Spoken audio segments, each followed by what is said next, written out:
Good evening and welcome. This is Simply Frank.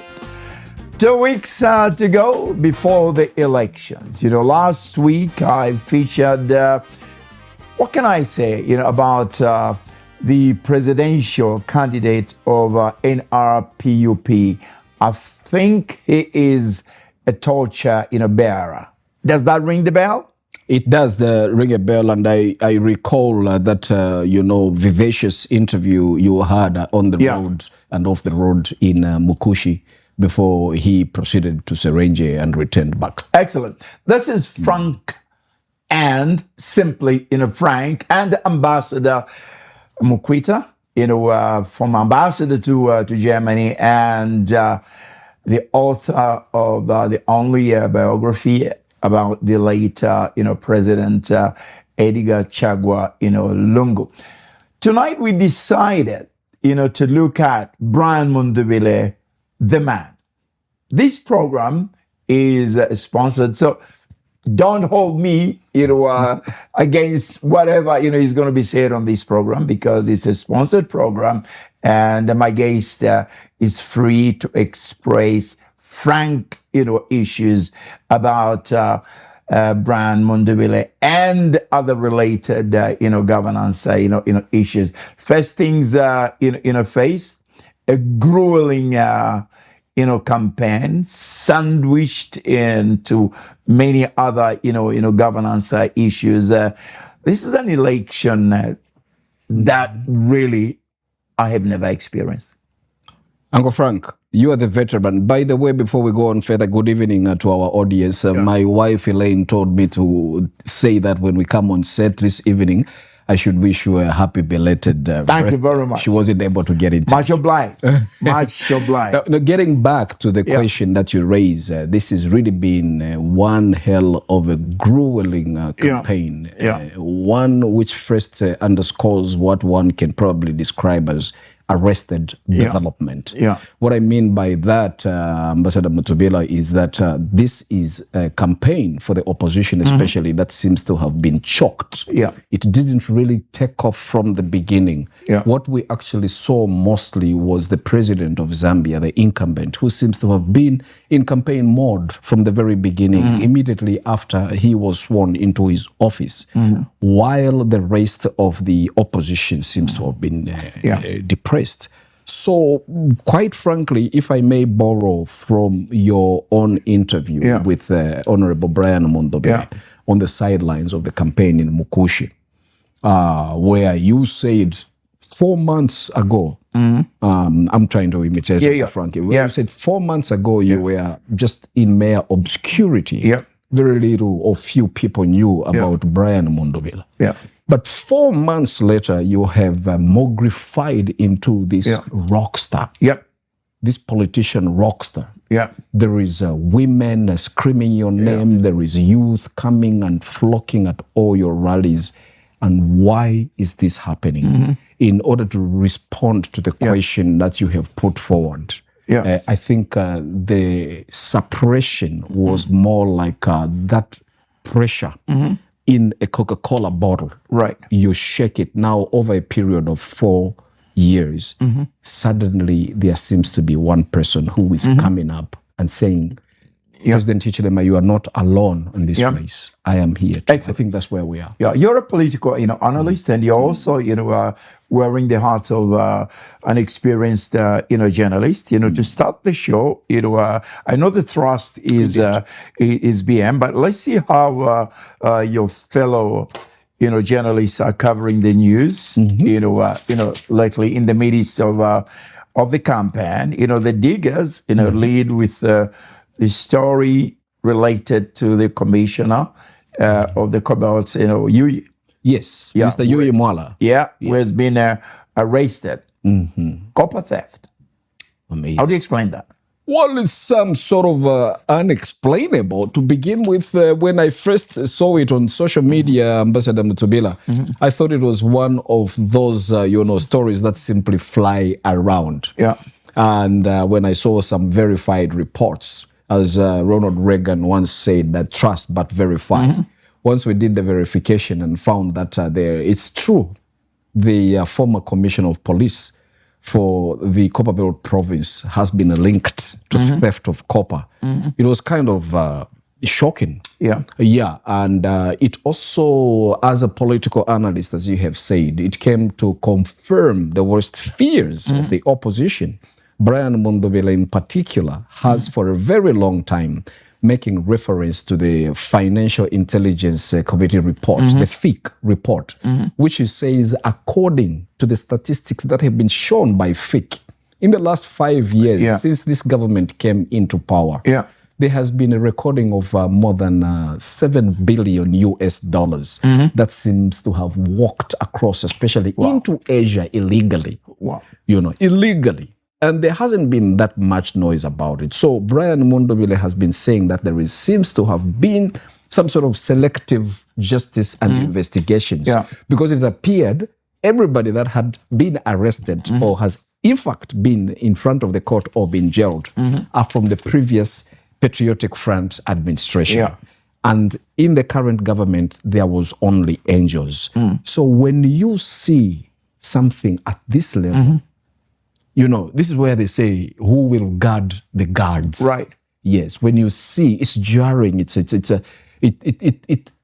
proves the Munduvile theory that there seems to be more corruption, but covered up because the government has been choosing who to investigate. Right. And that's what the story in the diggers say. Page 2. That there is more than meets the eye. Page 2. I'll restore Ministry of Chiefs to address declining recognition of traditional leaders. Mundule. That's an equally important story. Ambassador Botobila, Uncle Frank, you and I go a long way in this media nationalism. And we know that the best way that the colonialists, we do not worship the colonialists. In fact, we resent them for what they did, theft and several other things, slavery, colonialism. But they realized very early into their coming into our life structures that the best way to work with the people is if you had a close-knit kind of relationship with the traditional leaders. Right. Because they are ordained by God to take care of Uncle Frank there in Chisali, Mukwita there in Lukulu, John there in Namwala, and that kind of thing. Then you start nurturing the whole country from that fragmentation. Like they say, charity begins at home. Right. So I believe totally with presidential aspirant Brian Mundule when he says that he will bring back the House of Chiefs, the Ministry of Chiefs. There is a reason why it was there. It was in order to ensure that there is that interface between the central government and the local leadership. Absolutely. All right. Because of time, I'll pick one from the mast and then end up, with the diggers. There's the reason why I've made that, decision. From the mast, the only story I can, pick out is the president, castigating Iris Kaingu, for opting to stand as, independent, and he spent quite a bit of time castigating her. Your reaction?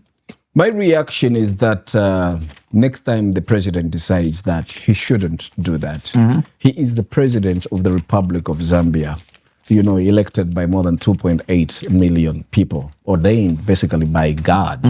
At his level, he should be probably talking about other presidents.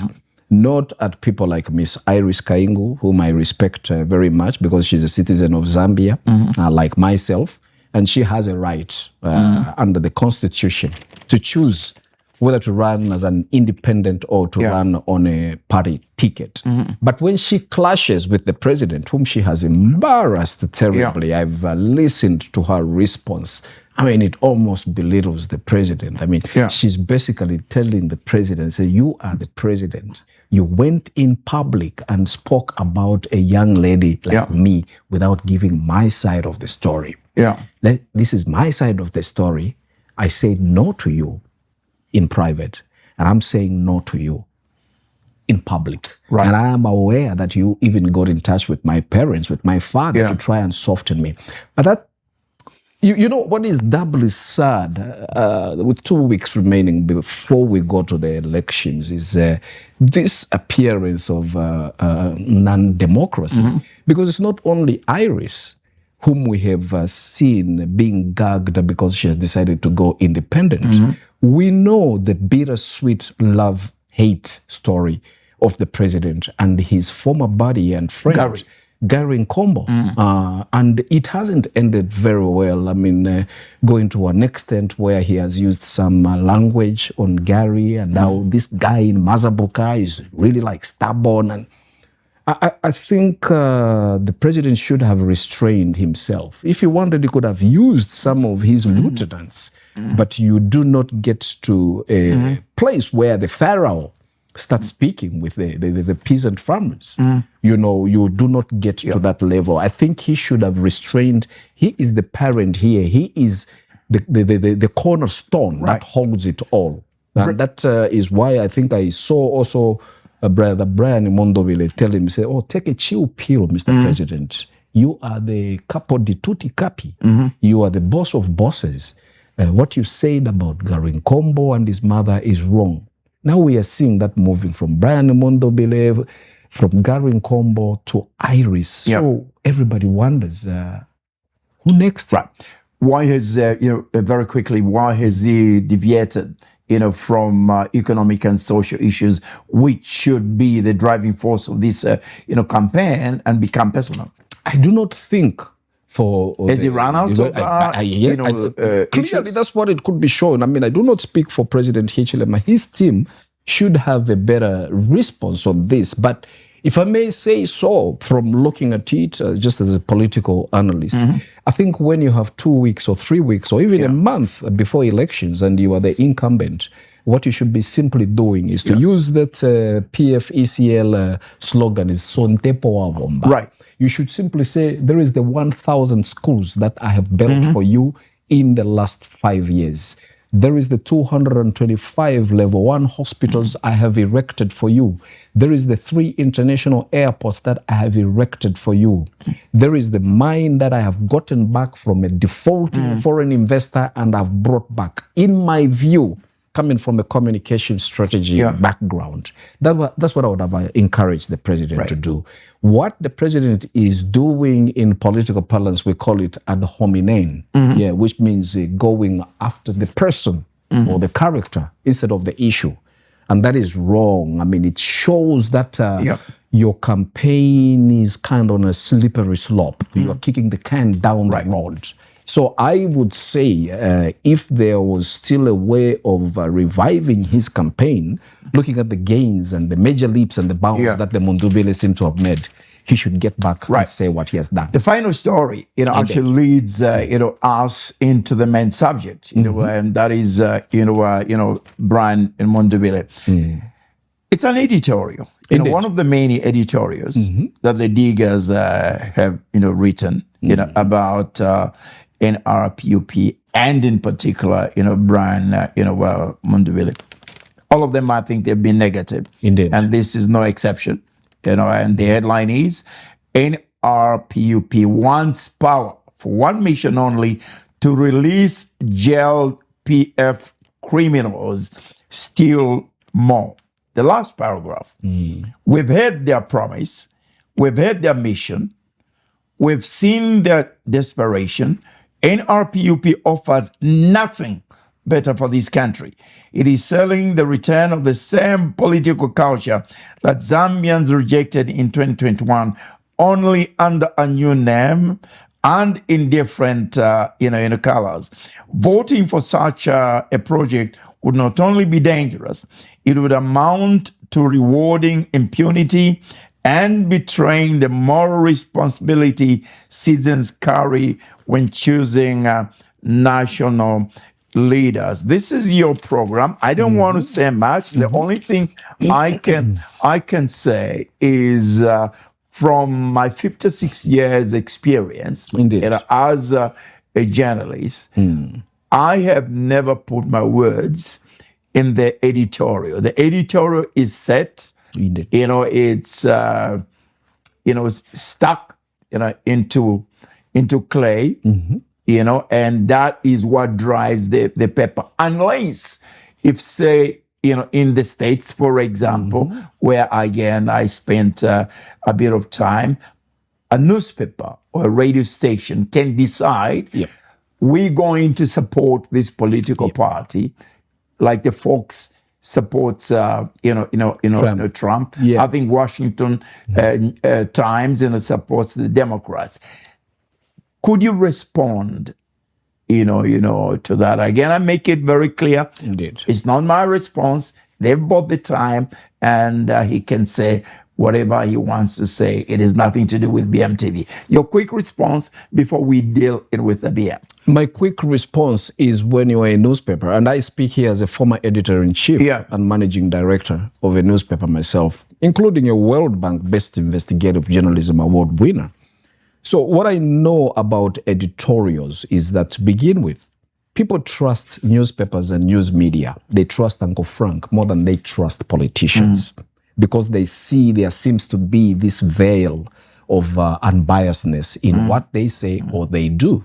Unless in those special cases where you've spoken about in the United States of America, where the Fox will favor the Reds and the CNN will favor the Blues. There's the blue states and the red states. There's the Dems and the Republicans. Yes. They make it very clear from the very beginning that they are supporting this from a partisan point of view. What is problematic to me for these newspapers that you point out is that people buy it thinking that it is just open and unbiased for everybody else. And yet it seems to be laced with so much bias, even contempt and spite and bile. If you look at the way they have been attacking Mundule and his ticket, ever since he dared breathe air into the political scenario about 4 months ago, to use your own words, ever since he got blown out of the water and become a rock star, it appears that the same speed that Brian Mundule has been, gathering within his wings to fly, this newspaper has been also gathering to try and pull him down. But here is how it works in a communication strategy. The moment people realize that you are attacking the individual and not what he stands for. Right. Because mark my words, Uncle Frank, Brian Mundule is not standing there as Brian Mundule. He represents an idea. He represents a hope. He represents a new beginning. He represents a person who says, there were cyber laws that were tightened and oppressive. I am coming to remove them. He represents an idea that there is more than 60% population of the youth in the country, and half of them are unemployed. Right. I'm going to try and create employment. So when you are trying to attack a person who has gained that kind of momentum as Brian Mundule has gathered, you got to be very careful, because there can be a boomerang effect. So to every equal and bad fire that they put onto Brian Mundule, what is likely to happen is those people that are jobless are saying, we're going to vote for him. I have seen some memes saying, at this point, nangu mwalanda Mundule wa Tanzania wa Malawi, inenka mvotera.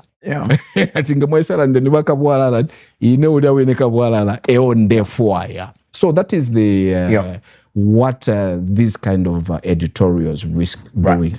Because of the many issues that we're going to cover in such a short period, it will allow me to combine, a couple of questions. First, who is Brian Mundule as a man, as a person? Where is he coming from? What's his family background? What is his religion?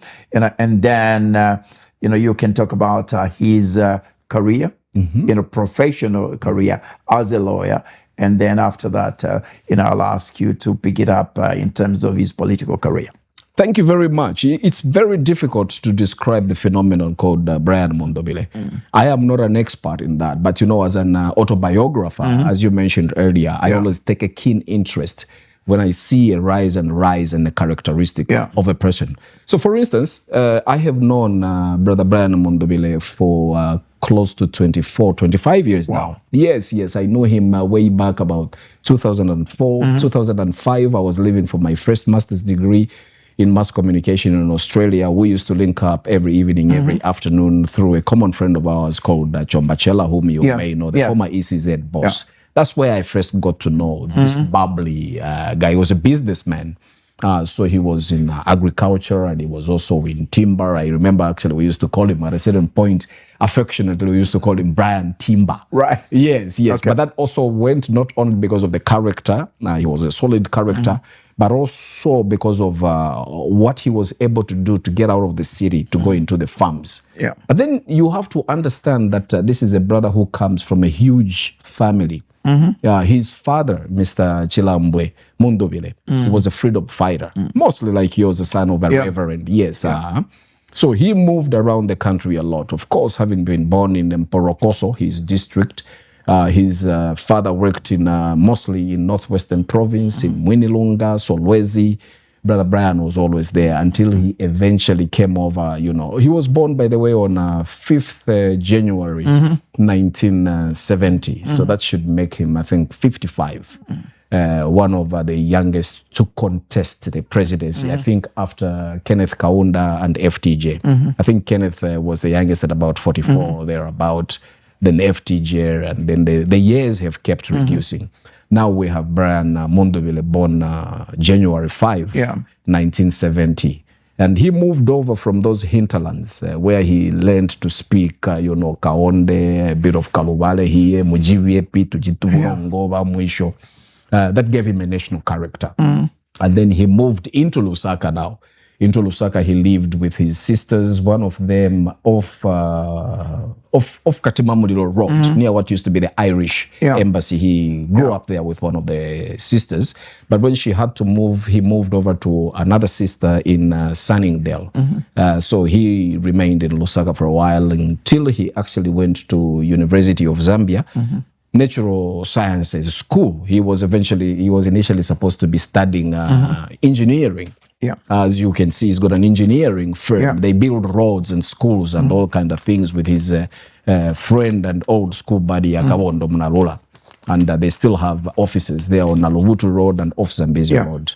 But along the way, he decided to switch from engineering while at UNZA and decided to skip into accountancy. And that time there was this course that was quite notorious if you were in accountancy. It was called SCCA. I think a couple of brothers and sisters used to flunk it a number of times. So from engineering, he went into accountancy. He's always been good at numbers and calculating, which I think also speaks about his calmness when he's either speaking about figures and how he's able to coalesce these figures and how he's supposed to crunch his numbers. And he successfully finished his SCCA. But that did not stop him from there. He started doing business and, into the roads and expanded. But alas, I was still out in Australia, I think from 2005 until 2011. That time, there was a time of Levi Mwanawasa, who unfortunately died into office, and his vice president, took over Arabi. And President Rupia Banda, whom I know you had a very great relationship with. I remember some of the favorite tales you've told me about him, which makes really, But so under Arabi, Arabi seemed to have recognized something about Brian Mundubile.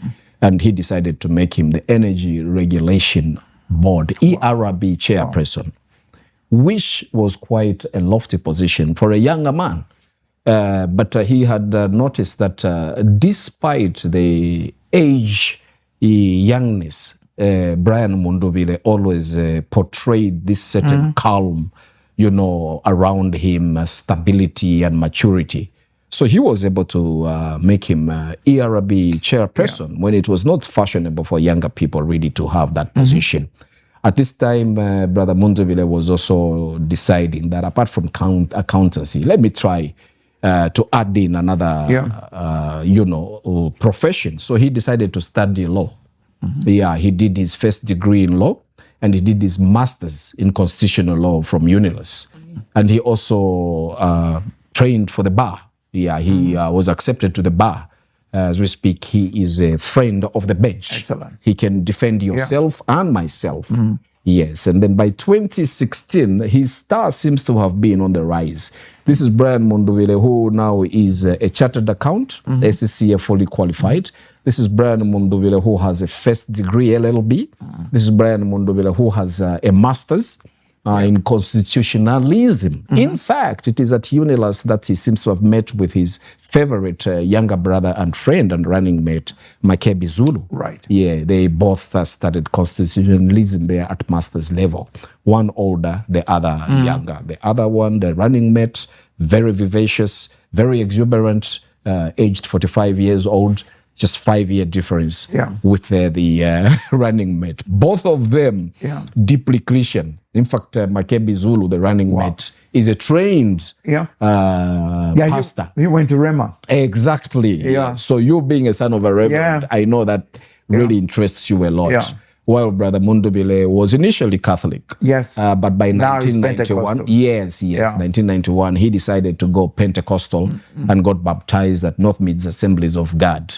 And he's been married for a very long time. In fact, for his entire adult life. Bashimpundo, yes. He's got two beautiful 12-year-old twins, Bashimpundo, Malumbe and Twalumba, which I think they all mean praises. And then there is the son, Mutale, and another young lady.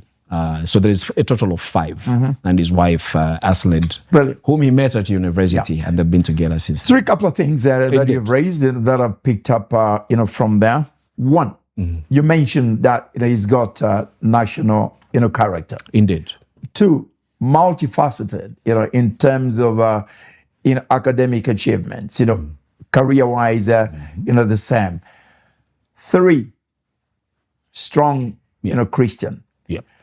4, stable, strong marriage with a supporting, wife. Summarize the importance of these attributes for a leader. I think even when you go back to medieval history, they always elevated leaders depending on the characters that had built them. That's how you would rise, because they would say, if he can be solid in the business in his construction company and he's kept the books and that's fine. If he can be this solid with his wife, and above all, actually, something that I almost forgot, Uncle Frank, is his background, his family. I've mentioned his sisters and all. But he comes from a huge family. When I say 26 or something? 26 siblings. At the moment, there is about 24 of them. But at the very beginning, there were 26. His mother alone, Nora, there were 9 of them. Then the rest. So that's why that's another thing. You can't tell the difference between him and the Nkuka or Kawe and others. They were all treated as just one nucleus family. So moving away from that, I remember sharing his profile with one of my friends abroad in Germany. And then he wrote back and says, Anthony, you say your brother, the presidential aspirant, there's 26 of them? I said, yes. He said, Christmas must be very expensive in the household. But given that education background, like you have said, the mix of the education background, chartered accountant, lawyer, engineer, and that kind of thing, and then the family, a stable one, and then coming in from a very huge family. And having worked in positions as serious such as the Energy Regulation Board, and to being identified as a potential member of parliament and minister in 2016 by the late President Edgar Lungu, may his soul rest in peace. I remember actually with the day he was getting, the night he was getting the adoption certificate. So we had been together at Fallsware Apartments. I had come in from Sweden for holiday. It started like that, about 2016, about 9 o'clock, he was going to Nkwazi to pick up those papers, and he's never looked back. The moment he got that adoption certificate, he hit the ground running as a Porokoso member of parliament. He won the seat, and Edgar Lungu immediately, may his soul rest in peace, unburied a year later, decided to make him provincial minister in the Northern Province, where he executed himself pretty well. I remember one of the major milestones people ask, what did he do in the Northern Province? in the Northern Province, the time that he was there, to the time that the Patriotic Front under President Edgar Lungu lost office in 2021, he is remembered for having held one of the multi-million-dollar tourism expo. Because tourism is very dear and close to his heart. If you hear about it, he always says, this is one of the ways that we're going to create jobs through tourism. He held one of the major ones there. Provincial minister. Indeed. Chair of ARB. Yes. And chief whip. Chief whip. And chief of opposition. Does this signify the ability to be a leader? And in saying so, is this enough to propel him to presidential candidate? I think it has, and this is just my humble opinion. Those that be in authority always thought that Brian Mundule needed something to do, a sort of responsibility. Arabi gave him ERB. Arabi, I like that. Arabi gave him ERB. Edgar Lungu gave him Northern Province. Edgar Lungu gave him Chief Whip. Edgar Lungu gave him leader of the opposition. Edgar Lungu colored him in all sorts of coats and feathers that he had. And it is after December 10 when President Edgar Lungu realized eventually that the door was closed through that Constitutional Court decision that revisited its own decisions it had made that made it impossible for President Lungu to run. Those that are close, such as some of us who were going there when President Lungu had been abandoned by many, others such as the Mototwe Kafuayas, others such as your cousin and brother, King George Chisanga, Senior Counsel. The late President Edgar Lungu said, Brian, I kid you not, but there is a reason that I have been giving you all these sorts of positions. And I think do not rule out the fact that you could run for president because I'm not going anywhere. Honorable Mundule never went around to say I'm the chosen one. That story was just whispered. How do you explain that? I think it is a certain level of humility and maturity. With other people, they would have already been jumping from one molehill to a mountain and trumpeting high that they had been chosen, that they had been given the stick. And yet, Brian Mundule never did that. I think that's a mark of leadership, the lack of excitement, even when gold or diamonds have been put into your hands. Somebody told me, that he shared with somebody that in 2026, he'll be on the ballot. If there's any truth, in that, is this some kind of premonition, or did he have a foresight? Did he see something, that maybe others did not see in him? I think he had. Is this about self-analytical? Indeed. For lack of a better way of putting it, being clear of your vision, indeed, of what you want to achieve.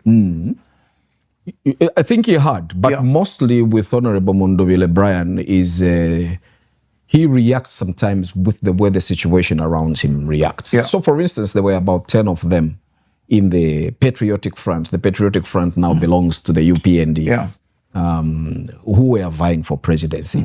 So even though he was vested or invested into making sure that he was running, Uncle Frank, he started seeing his friends, such as Honorable Mutotwe Kafuaya, give up their position to say, I'm coming with you.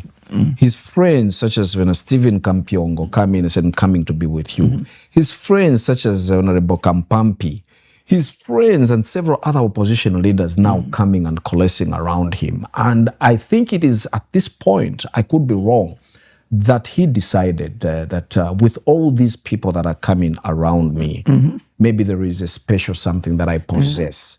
I should not let them down. They have given up their own aspirations to support me. I know he has said that personally, that I am not doing this for me. This is not about Brian Mundule.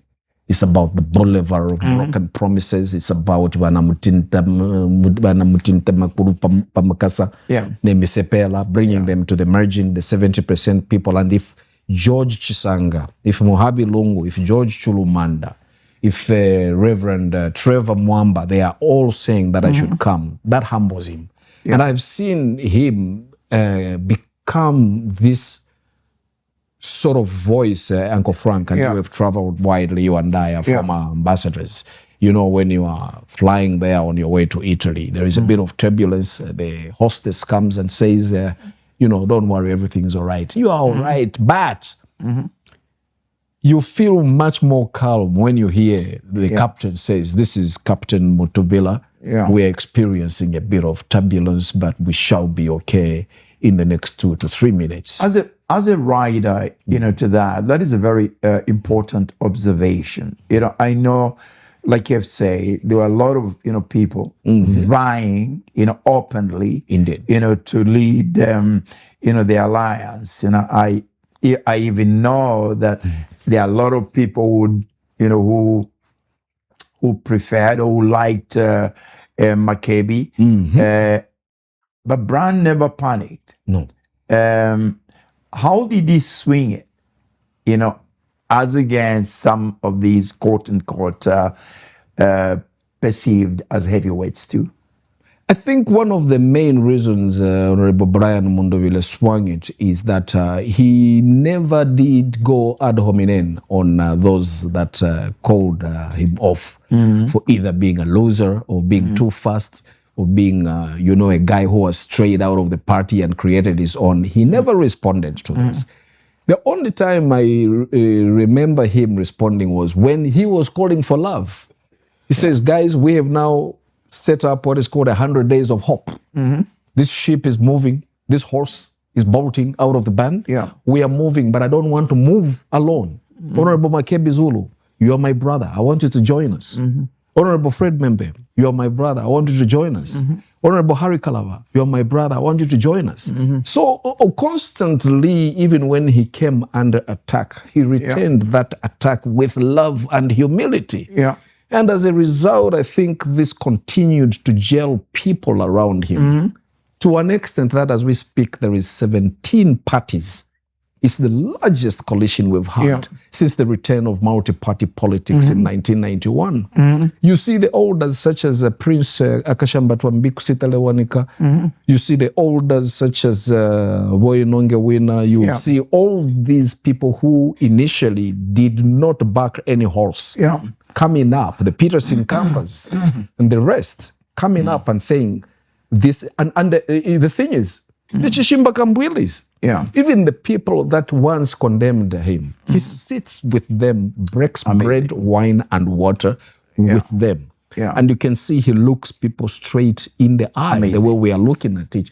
So you know that this man, what you see is what you get. And what he is saying is sincere. So it gives hope to that youth, that unemployed youth, when he says, my job, when I come into government, is to reduce poverty. And the only way I'm going to reduce poverty is to come up with these programs of job creation. Because when you have a job, you can support your family, you can get the kids off the streets. And how do I go about creating? Sometimes I laugh when I said, what is this manifesto? The manifesto, he says it every day and it is there. You can Google it up. Job creation. There is already the 12 farming blocks. If it targets 300 jobs for one farming block, how many jobs are those if you multiply them? And it's not being very ambitious. It's just saying in the first 2 years, this is what we're doing. When he says, we don't want foreign investors to come at dumpsters, dump sites for the Jerabos. Leave that to the Jerabos. We want foreign investors, but we want them to come and get involved in greenfield mines where we shall also increase our shareholding. So everything is talking about is something practical and simple. There's no rocket science. It's not even talking about the electric vehicle revolution. Just basic stuff that you can put your finger on. I like that simplicity. I have been fortunate to have associated with 7 presidents. Yes, of course. He's no Frederick, Chiluba, no RB. Exactly. He reminds me of my brother-in-law, Rupia, Banda. Why have I picked Rupia? RB had this family, kind of person. Open face. Yeah, open face. Yeah. And since BM is a lawyer, kind of like a judge where you'd like to appear. Exactly. And you think you will get justice. Absolutely. Absolutely. Yeah.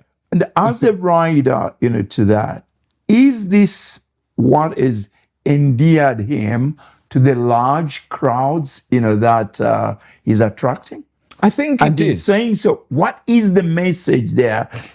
Again, combined, is it his fatherly, stature, or is it because people just want something different? Indeed, I think it's a combination of factors, if I may, Ambassador. I'm glad that you mentioned the example of RB. So here is a real story. Senior Counsel George Chisanga and Honorable Brian Mundule go to visit the Mpezeni when he was in Lusaka before the Nkosi Yamankosi died. So he had come on one of his many business meetings and he's at Southern Sun. So Honorable Brian Mundule and Honorable Chisanga go there to visit him, pay their respects, not long before he died. Yeah. While they are having their chat in a private room, Honorable Mundule stands up, excuses himself, humbly said, I need to pick up this call. Then he leaves. So now, Senior Counsel George Sanga remains with the Nkosi. And the Nkosi looks at Senior Counsel George Sanga and said, meaning Honorable Mundule. Yeah. So, what do you mean Nkosi? Chiriko na character ija ya Arabi na mwanawasa mwanawasa. I think chinga encourage president teach. Yeah. That was this is a real story. I think chinga encourage president chamu. Yeah. That's how the Nkosi moves on and what. So, yes, to answer your question specifically and categorically looking at the time, and I think it is that description you have given, that combination of lawyer, judge, numbers person, the calmness around him. Sometimes I like to joke with him about the pot belly, that the pot belly sometimes helps because you look a bit like Father Christmas, and the bald head. Sometimes I've joked about, should shave your hair. He says, no, Tony, it's like you. One of these days you grow an afro. I think my mom won't recognize you. So even me, this my identity, just like yours, is the bald head. Right. Yeah. So again, there's this. Exactly. Yeah. Again, because of time, I think we've got, my God, time moves. Time moves. We've got about 5, especially in the evening. 5, 10 minutes. Indeed. Before I come to what he's offering to the Zambians. Yes. And the kind of presidency we expect from him, should he win. Just a little break of about a minute. And I ask you now, in your capacity as an author, as a journalist, following, this campaign, what are some one or two, articles from your post bag that you have picked up, on the campaign, trail? I saw one or two that brought me. Indeed. I don't want to share that. You quickly share before we talk about the presidency, possible presidency of BM.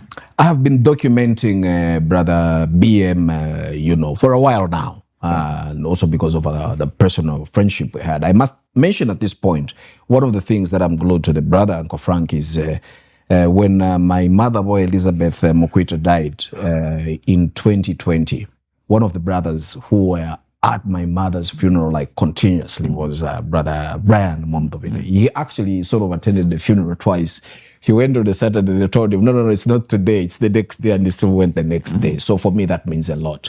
But on the road, having followed him, one of the articles I wrote was actually based from an side interview he had when you invited yourself to Central Province, where he spoke about government is there to help people be well. And he says, we don't want to just change government.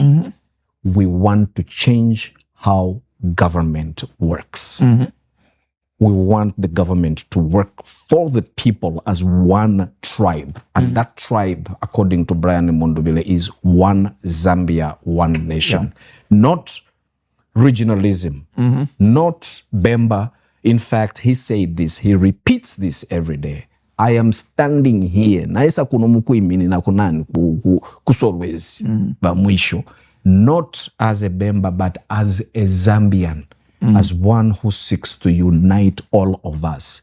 I don't want you to be in databases. I want you to qualify whether you are Frank Mutubela's grandchild or not, but just because you have the qualifications. That is very important. Economically, socially, what is expected? Economically, he's been talking about removing the poor women and the youth from the margins, as he likes always saying, which is one of the reasons the Ministry of Youth will temporarily be at the very beginning when or if he wins, inshallah, will be at State House. That is the importance that he holds with the job creation. But largely, it is saying, I am not chasing away the foreign investors, the big mining owners. No. We want the investors to come in. We are looking after the same thing that they want. But since we are Africa's number 2 copper producer, we should have that copper also do well for the Zambians. We can't have, I'm coming out of Chingola, Chililabomboe. The situation is miserable. You were there recently.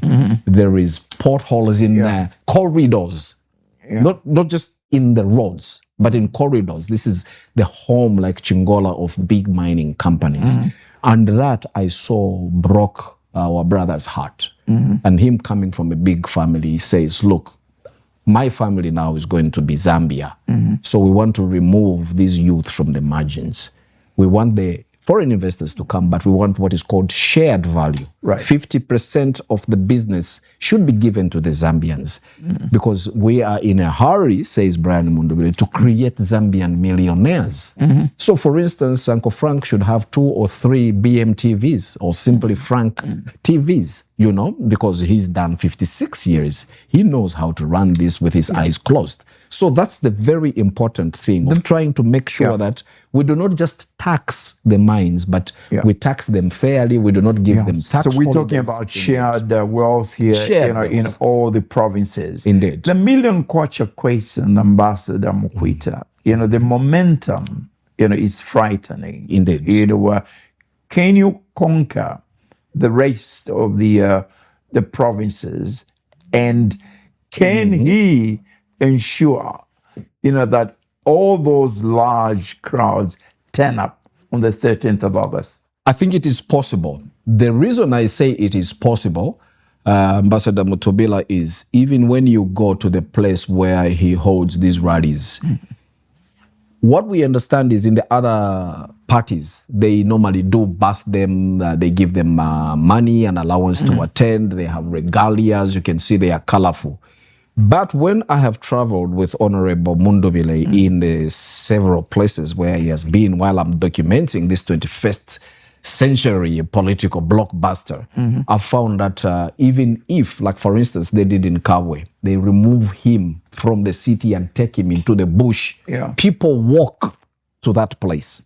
I think if people can brave the heat on a Monday afternoon, Sunday afternoon to go to that hill to listen to this brother, I think the momentum can be kept. But then you don't leave anything to chance. It's a question of Brian Mundubele's people now to go and knock on each and every day and says, look, it's nice that you came to see him as a rock star, but for you to make sure that he's the king of pop, you have to make sure that you turn up to vote on the 13th. So the job is not really completely over. 1 minute, as closing remarks, and especially his strengths and why Zambians, the electorate should vote for Brian Mundule as president. In that camera, fellow Zambians, I am not an expert. I'm not a jack of all trades, master of none. But being persuaded by Ambassador Mutubela, who has been doing this with finesse for a long time, I would say bookmakers have already said August 13 is a 2-horse race. It's going to be a presidential race between the incumbent President Hakainde Hichilema and the incoming rockstar, that is Honorable Brian Mundule, who is coming on a ticket with his running mate, Makebi Zulu. There are two reasons communication strategies are saying this is going to be tough for the incumbent. The incumbency is always burdened with broken promises. So, for instance, the current administration had made promises of increasing fertilizers, which it has not done, of reducing fuel prices, which it has not done, of reducing meal prices, which it has not done. Brian Munduvile, on the other hand, comes on that glow of youth and newness, that there is a new broom coming into town. That jobless youth is likely to get a job because this man is youthful, and the plan that he has for it is something simple, it's something workable. So I can safely say that from my experience, having done these rodeos under President Michael Sata, under President Edgar Lungu, I have a little bit of bragging rights that I can see that the message of Brian Mundule for job creation and poverty reduction seems to be resonating very well with the ordinary Zambian that have found themselves on the margins in the last 5 years, that have felt oppressed by cyber laws, that have felt that the fuel prices have been a bit too high, that have felt that they haven't been able to take their children to school. That which you asked me of, Uncle Frank, of those children, the street kids, and those jobless youngsters who were promised jobs as youths, but they've been moving around with their degrees in the bags as they see elderly people get jobs. Right. So I think that's where the fulcrum lies for Honorable Brian Mundubile and his team. Right. I always ask my final question, related to Jesus, and you're not going to run away, but I'll just change my question a little bit. When we finish, and outside, you meet, Jesus, Ambassador Mukwita, and Jesus asks you, my son, what do you want me to do for Brian? Well, that's a tough one. You know how long I've been wanting to meet Jesus? Yeah. I got to find God before God finds me. Yeah. I would say Jesus, our Father, our guidance, our love, and our unity. We have been through a bit of a pickle and a rough patch in the last 5 years. We have seen tightening, Jesus, of cyber laws. We have seen fuel prices rise.